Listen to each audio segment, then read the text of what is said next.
New York மேயராக தேர்ந்தெடுக்கப்பட்டுள்ள இந்திய வம்சாவளியை சேர்ந்த சோக்ரன் மம்தானி அமெரிக்க அதிபர் டிரம்பை சந்தித்தார்.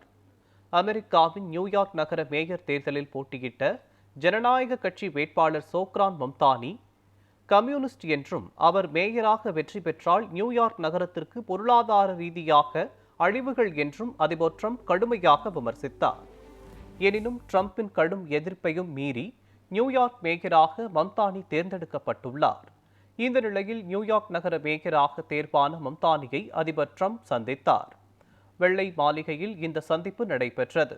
அப்போது மம்தானிக்கு பாராட்டு தெரிவித்த அதிபர் டிரம்ப் இந்த சந்திப்பு ஆக்கப்பூர்வமாக அமைந்ததாக கூறியுள்ளார்.